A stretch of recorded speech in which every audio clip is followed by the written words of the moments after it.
Party की राष्ट्रीय कार्यकारिणी की बैठक आज संपन्न हुई। इसमें क्या क्या निर्णय लिए गए? आज हिंदुस्तानी आवाम मोर्चा सेकुलर का एक अहम बैठक जो राष्ट्रीय कार्यकारिणी की बैठक थी वो बैठक हुई है और बैठक में सभी सम्मानित प्रतिनिधि जी का विचार आया, बहुत तरह के विचार आया और उस सब विचारों को संकलित करके हमारे राष्ट्रीय अध्यक्ष जी ने जो मुख्य मुद्दे हैं उन मुद्दे को मैं आपके समक्ष रखना चाहता हूं।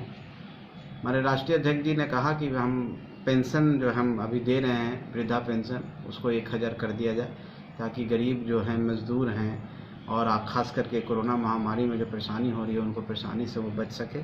दूसरा बात है बेरोज़गारी की बात है। जाहिर सी बात है कि अब टीवी पर आप देखे होंगे कि 1 करोड़ लोग इस बार बेरोज़गार हो गए। जो सर्वे आया था आर्थिक सर्वे, इकोनॉमिक सर्वे, उसमें हमारे राष्ट्रीय अध्यक्ष जी का कहना था कि हम बेरोज़गारी भत्ता 5000 रुपया दे, सरकार दे, जब तक ये कोरोना महामारी है, चाहे 1 साल तक हम बेरोज़गारी भत्ता दे सके। तीसरी जो बात थी, अहम बात थी, स्थानीय निकाय का जो चुनाव होने वाला है, चाहे नगर पालिका का हो, चाहे आने वाला समय में ग्राम पंचायत का हो, उसमें हमारे कार्यकर्ताओं की सक्रिय भागीदारी रहनी चाहिए।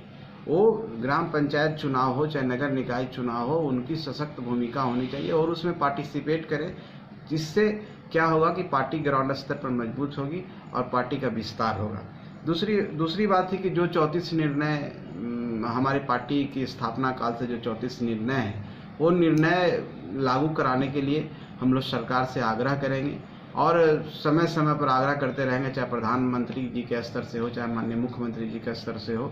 हम लोग उन निर्णयों को लागू कराने के लिए आग्रह करते रहेंगे और माननीय मुख्यमंत्री जी को उन्होंने धन्यवाद दिया है कि कुछ निर्णय उन्होंने पूरा किया, जैसे ठेकेदारी में आरक्षण की बात है उसको बढ़ाने की भी बात उन्होंने कहा है। मैंने 34 निर्णय जो हमारे हैं वो निर्णय पर हमारी जो मुख्य आइडियोलॉजी है उस पर हम कायम रहेंगे। तीसरी बात ही वैक्सीनेशन के लेकर जो दलित और गरीब वैक्सीनेशन से कहीं शंका है और कहीं दूर रहते हैं, उस वैक्सीनेशन को पूरा करें। इसके लिए हमारे राष्ट्रीय अध्यक्ष जी ने एक वीडियो मैसेज जारी करके सभी गरीबों से अपील किया है, सभी दलित भाइयों से अपील किया है कि वो ज़्यादा से ज़्यादा वैक्सीनेशन में भाग ले सकें ताकि महामारी पर हम काबू पा सकें। ये सब मुद्दे थे। ग्राउंड स्तर पर मजबूत होगी और पार्टी का विस्तार होगा। दूसरी बात थी कि जो 34 निर्णय हमारी पार्टी की स्थापना काल से जो 34 निर्णय हैं वो निर्णय लागू कराने के लिए हम लोग सरकार से आग्रह करेंगे और समय समय पर आग्रह करते रहेंगे, चाहे प्रधानमंत्री जी के स्तर से हो चाहे माननीय मुख्यमंत्री जी के स्तर से हो।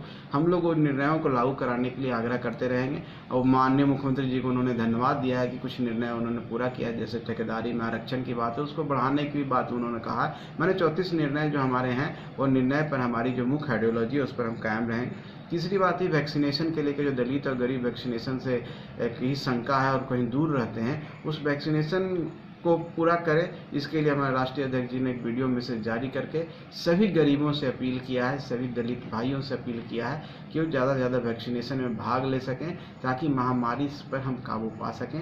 ये सब मुद्दे थे। बाकी संगठन स्तर पर हम अपने पार्टी को कैसे विस्तारित कर सकते हैं, संगठन स्तर पर कैसे हम अपने पार्टी को मजबूत कर सकते हैं, कैसे ज़्यादा से ज़्यादा सदस्य बना सकते हैं, इन सब बातों पर विचार हुआ और कैसे लोगों से कोरोना काल में हम जुड़ सकते हैं, उस स्तर के लिए हम वर्चुअल मीटिंग के माध्यम से हम अपने कार्यकर्ताओं को जोड़ें, जिला स्तर पर जोड़ें, प्रखंड स्तर पर जोड़ें। इसके लिए कार्य योजना बनाने को कहा गया है। एक स्टेट लेवल टीम बनेगी और मॉनिटरिंग करेगी कि कैसे हम अपने कार्यकर्ताओं को जोड़ सकते हैं। और आने वाले समय में आप देखेंगे कि हम ज़्यादा से ज़्यादा कार्यकर्ताओं के साथ एक साथ वर्चुअल माध्यम से जुड़ेंगे। और दूसरी बात है, जो हमारे कार्यकर्ता जो गरीब हैं, जो उनके ऊपर कोई भी परेशानी हो रही है, कोई अत्याचार हो रहा है, चाहे कोई कठिनाई उनको है, वो अब जिला अध्यक्ष को दायित्व दिया गया है कि वो सब जगह से वर्चुअल माध्यम से बात करके उन सारी परेशानियों को, उन सारी जो उनकी शंका है वो ला करके राज्य स्तर पर दे, ताकि राज्य स्तर पर हम सब मिल करके उसको एड्रेस करें, उसको समाधान खोजें और ताकि हम अच्छी तरीके से गरीबों की जो हमारी पार्टी की मुख्य आइडियोलॉजी है उस पर हम काम कर सकें और उसको हम आगे बढ़ा सकें। और सबसे जो महत्वपूर्ण बात हुई है, जो आप देखे हैं कि मीडिया में तरह तरह के कयास लगाए जाते हैं, हमारे राष्ट्रीय अध्यक्ष जी ने एक लाइन में एक बात बोली है कि हम एनडीए में हैं, एनडीए में रहेंगे।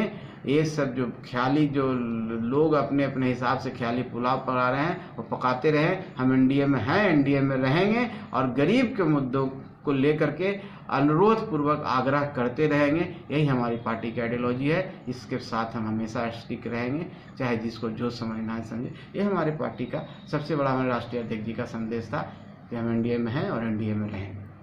ये थे हमारे पार्टी